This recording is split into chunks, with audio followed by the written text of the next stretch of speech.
যদি কেউ রমজানে রোজা রাখে আবার চোখ দিয়ে হারাম জিনিস মোবাইলে দেখে, স্ক্রিনে দেখে, পত্রিকার পাতায় দেখে, অফলাইনে দেখে, পরনারীর দিকে তাকায় থাকে, সে যদি কান দিয়ে হারাম জিনিস শুনে, গান বাদ্য এই সমস্ত কিছু সে যদি উপভোগ করে, তাহলে তার এই রোজা আর উপোস থাকার মধ্যে কোনো পার্থক্য।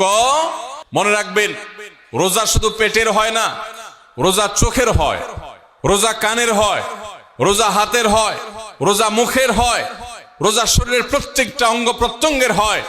একজন মানুষ যখন তার পুরো শরীরে রোজা করে, সে যখন সকল অঙ্গ প্রত্যঙ্গ দিয়ে আল্লাহর আনুগত্য করে, আল্লাহর নাফরমানি থেকে বেরিয়ে আসে, তখন সে সত্যিকারের রোজাদার হয়।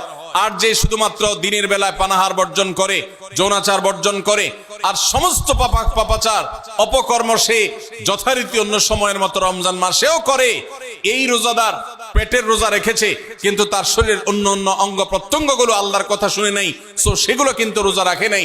এই রোজা আল্লাহর কাছে মাকবুল এবং গ্রহণযোগ্য রোজা হতে পারে না।